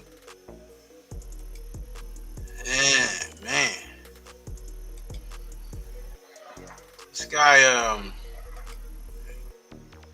Mo Gannett, speak on is it wise for Brick and Loose to go on these podcasts? I don't think so. About Loose Cannon and how he's essentially like calling into every possible podcast, including multiple times on No Jumper, basically talking about whatever, like not really sounding like a person who would have the amount of anxiety that you would expect from somebody who's facing a Fed case. What are the potential ramifications of a person who's facing a case like this calling in to podcasts? Because on one hand, as long as he doesn't say anything totally out of pocket, it doesn't seem like it would be the biggest deal, but it also seems like almost anything he says in this sort of situation is going to be placed under extreme scrutiny. So how would you advise somebody like him in regards to how they should approach the media while they're locked up on a case like this? Nothing good can come out of talking unless you are moving, unless you're playing like 7D chess and you really have like some crazy elaborate plan worked out and you're now executing it by going onto media and putting storylines or narratives out there. I can't imagine that would ever be a good move. Okay, but does it, what are the likelihood, what's the likelihood from your perspective that any of that stuff that he's saying on podcasts could actually be used against him? Because if the situation is like they're looking for evidence that he might be a bad guy or a gangster or a tough guy or whatever, I mean, it feels like that ship has kind of already sailed, having been on, tons of different podcasts talking about that exact stuff. But then again, I guess talking about it from the feds maybe makes you look like you're not repentant, like you're still sort of celebrating. If a man really hated ads, here's what he would do. Day one, he would install Pi on his computer without celebrating this lifestyle, but I don't know how much that sort of character judgment would come into play. There's just so many different angles, right? So the stuff you say can complicate things in so many ways. The repent angle is very important. Everything you say now is going to come up in a pre-sentence report if you take a plea or you go to trial and get found guilty. So it's important that you conduct yourself in a manner that's going to make you look really good after you got arrested so that your lawyer can go in there and say, Judge, once these charges were brought, my client has shown nothing but absolutely perfect behavior. So that's just, you don't want to be saying stuff that could be used against you in a pre-sentence report. The other thing, you're saying things that could now contradict what you said before. You're saying things that they could now ask you questions about. You're saying things that open up the comments section. Nothing is going to come out of it. No, definitely. Okay, so as far as the people who've already gotten out, there's been a lot of speculation that anyone who's gotten out already must be an informant or snitching. You're saying that's not necessarily the case because in reality, some of the people charged were charged with things so minor that we shouldn't be expecting them to have to sit down for an extended period of time. Yes, I am saying that there are parts of this indictment that involve people who have not been directly implicated in the murder. They're only a subset of maybe, say, the prostitution angle or, say, the extortion angle. And so I'm not surprised that some of these people could get a bond. I think to the extent anybody is accusing anybody in the Big U indictment of snitching, they are doing it on the basis of non-public information. And so they would have to reference their sources. And then you'd have to take a detailed look at what that source is exactly. And so, the problem with that conversation right now is it's guaranteed that a good, if not large percent of what people are putting out there is just total bullshit and a waste of time. And it's not useful. If you're going to follow the case, if you're interested in the case, if you want to hear about the case, it's a good idea to stay away from speculating and guessing and sticking to what's in the public record, because that's what the judges look at. That's what the lawyers are looking at. That's what counts. Definitely. Okay. One other thing about it is the fact that, wait, hold on, what is it? Oh, okay. So the Fed showed up at my door. Basically, they wanted to issue a subpoena because they wanted to see the cease and desist that we received from Big U in regards to statements that Loose Cannon made on the podcast, in which he basically said that he believed that Big U had advanced the knowledge that Nipsey Hussle was going to be murdered. So we got a cease and desist about that maybe about a year ago. We ended up taking the episode down because we didn't want to deal with the bullshit, and it did seem pretty far-fetched at that time. But when the Feds show up looking for that cease and desist, they wanted a physical copy of that. They wanted to get a copy of that. That made a lot of people, myself included, kind of curious, like how much of an indicator is that Big U might actually be being investigated for the murder of Nipsey Hussle? Or from your perspective, if he's got a federal RICO and he's being charged with a murder, et cetera, is subpoenaing a cease and desist kind of par for the course in that sort of situation? It's both. 100%. You're subpoenaing that cease and desist no matter what. Let's say you've investigated the Nipsey Hussle angle, you're the Feds, and you come to the conclusion 1,000% this guy had nothing to do with the Nipsey Hussle murder. You're still going to go investigate that cease and desist because you need that cease and desist because you're claiming that this guy has legitimate businesses that he uses as a front for his illegitimate businesses. And he uses those legitimate businesses to go and money to wash his cash, to go get loans from the government, whatever he's using those legitimate businesses for. Well, what you're then doing is you have to prove everything about that business. And so if that business sent a cease and desist letter to a podcast, you got to go out and you got to get it. So I would say that it's absolutely par for the course. Now, are they also investigating him for Nipsey Hussle's murder? I mean, given what we know, given that there's an indictment, they would be silly to not have investigated him for Nipsey Hussle's murder. I mean, this is what happens. And a federal investigator hears a little story, and then they start kicking the can, and they start looking under here and looking under there. I'm sure the investigators have heard that story about Nipsey Hussle, and so I would guarantee that they've investigated. Whether they've come to any conclusions, who knows? Okay.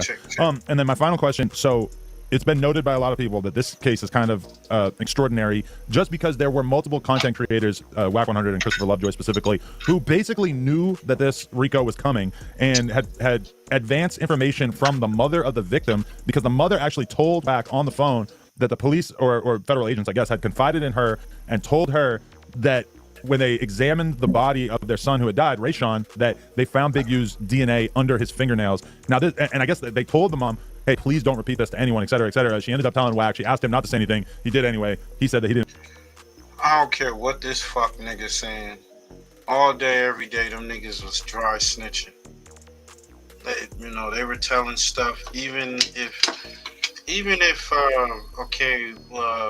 Loose Cannon, mad, pissed off, a disgruntled employee, but he signed up for it. He knew what he was doing.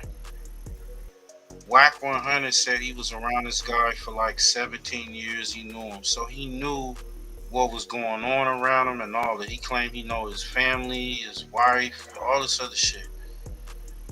All of a sudden, you have a so-called falling out over a contract or whatever between him and Shug, and now you like, it's all fucking. Now I'm gonna do what I gotta do to help them put you in jail or destroy you.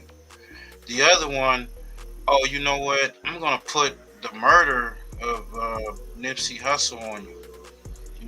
You know, people in the news been saying that you probably had something to do with it, yada yada. So I'm gonna come and make up this story or whatever. Like, and these were people that was supposedly working with him, around him, dealing with him. That's the snake shit. And then all of a sudden now it's like, fuck him. I want him to go under. I want him to go jail and get rid of him. Straight coward shit.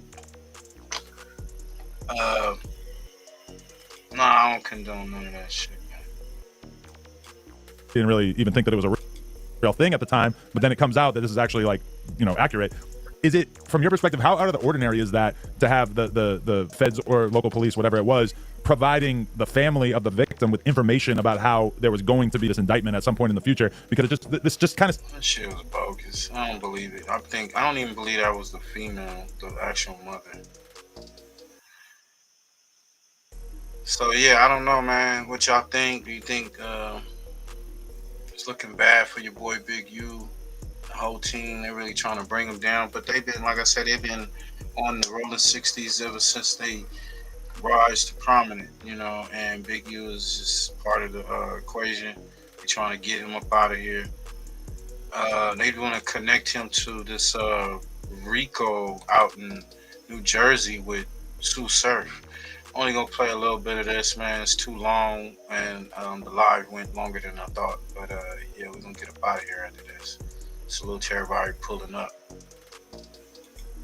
dive into the 7-year-long R.I.C.O investigation against the New Jersey-based Rollin 60's neighborhood Crips, and also look at the involvement of well-known battle rapper Sue Surf. With the help of the Freedom of Information Law, we'll examine and discuss the files and documents of this investigation provided in the indictment. Before we get into all of that, I need you to hit the subscribe button. Help us get to our goal of 10,000 subscribers. It's the Crime Street Journal. Los Angeles, California, the late 1960s. The original Crip gang began with 3 sets: the East Side Crips, Compton Crips, and the West Side Crips, led by legendary gangster Stanley Tookie Williams. Around 1975, the Crips began to splinter into smaller subsets due to internal conflicts. West Side Crips of the Hyde Park Crenshaw District united, and with Tookie's approval, formed the Rollin 60's neighborhood Crips. Not true. These out of town niggas don't know what the fuck they be talking about.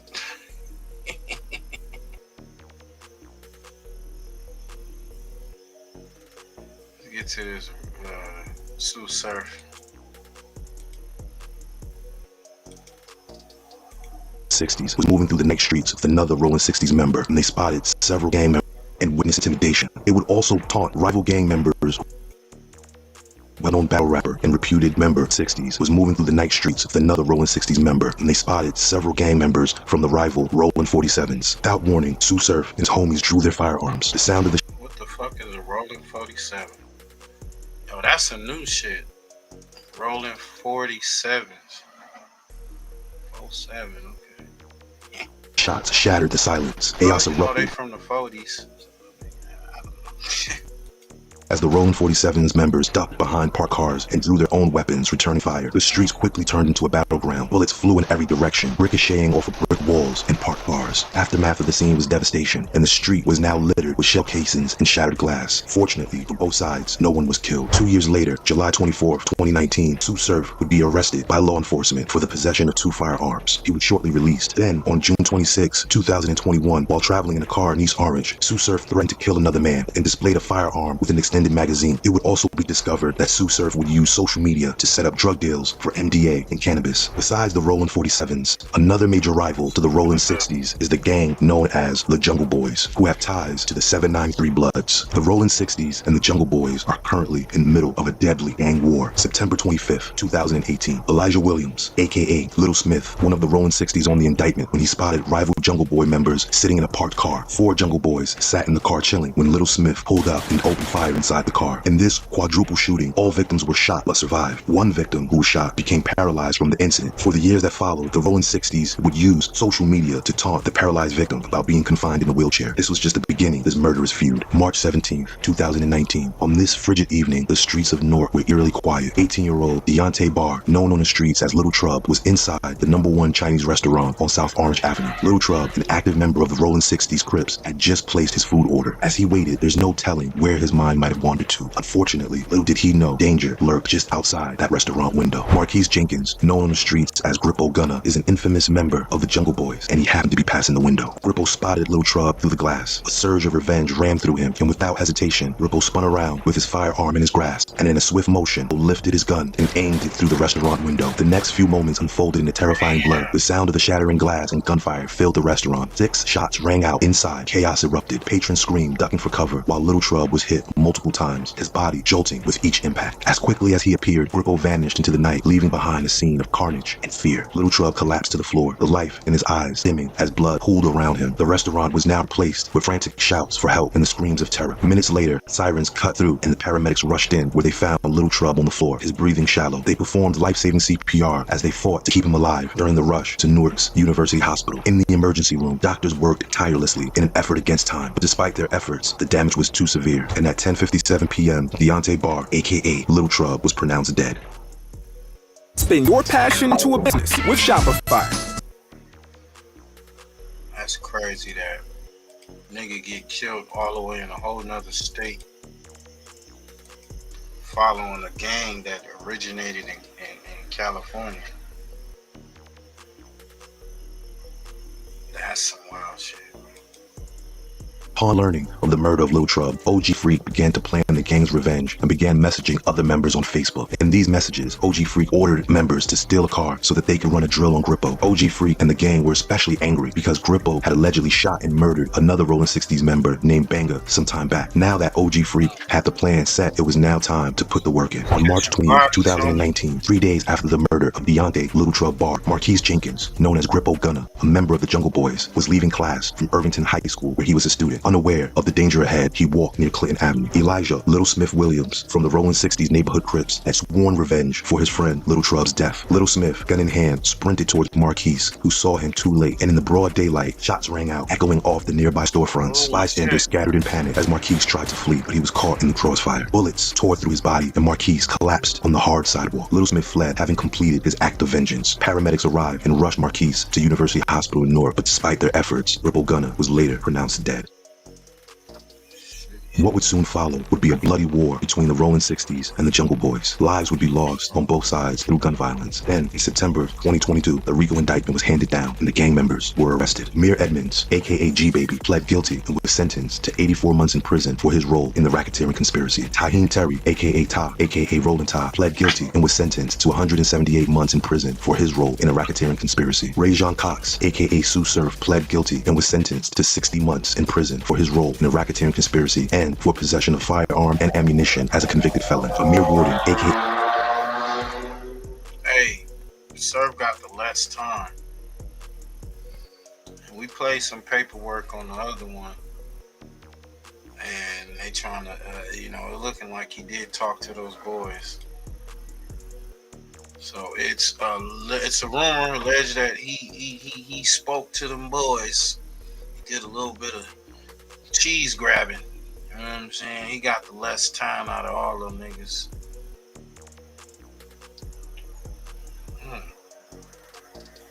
Pled guilty and was sentenced to 60 months in prison for his role in a racketeering conspiracy and for possession of firearm and ammunition as a convicted felon. Amir Warden, aka Stamps, aka Killer, pled guilty and was sentenced to 84 months in prison for his role in the racketeering conspiracy and for possessing firearms and ammunition as a convicted felon. Dre Bird, aka Bands. He got more months than Sue Surf, and he had the same type of charges, right? aka G-Bands, pled guilty and was sentenced to 144 months in prison for his role in the racketeering conspiracy. Elijah Williams, aka Little Smith, pled guilty and faces a maximum sentence of life in prison. Sentencing is scheduled for September 4th, 2024. Najee Johnson, aka Guido, pled guilty and faces a maximum sentence of 20 years in prison. His sentencing is scheduled for December 3rd, 2024. The remaining members are still actively fighting their case, so the charges and allegations in the indictment are merely accusations, and the defense... Hey, y'all go check that out, man. Yo, Push, what you got coming up, man? That's Crime Streets Journal. What you got coming up, man? Still around?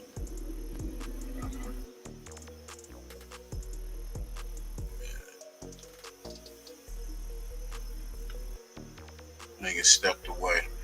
Hey, man.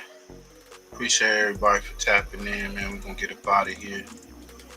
So to everybody, y'all go check out Diamond Keyway. Yeah, that's Sue Surf, man. Sue Surf only got 60 months. And from the last show or the show before that, we put up his paperwork. Brian Blake expressed, he showed the paperwork, and went through the case, and it looking like Sue Surf was talking to them boys to get, some less time. He was trying to, it's like he didn't want to go to trial or whatnot. But yeah, it's crazy. So, I don't know, man. What did Brick say? It's 50-50 yard out here, man. Hey, y'all go check out Damu Keyway Conversations, Scandalous Los Angeles. Go check out That Girl Henny, Stand On It Media, man. Everybody be tapping to Pushy Push, Big Nutter 804. Y'all pull up, man. Share the channel.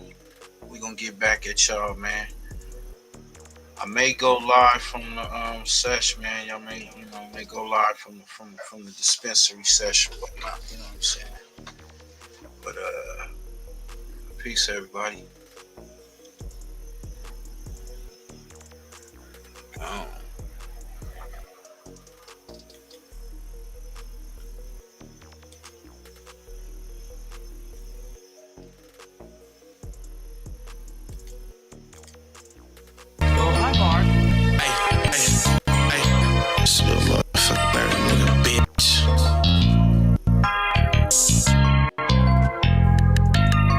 I threw my soul on this motherfucking beat. I kill a nigga just to make sure that I eat. Listen to my heart, I hear my daughter in that beat. Talk to Moo, he hear that shade when I speak, yeah. Mama told me watch all the company you keep, yeah. Slide on the west and then we post up on the east, yeah. I'm on your neck, it ain't no motherfucking sleep, yeah. Creep up on you, I know some motherfucking creeps, yeah. Just be patient, your time gon' come.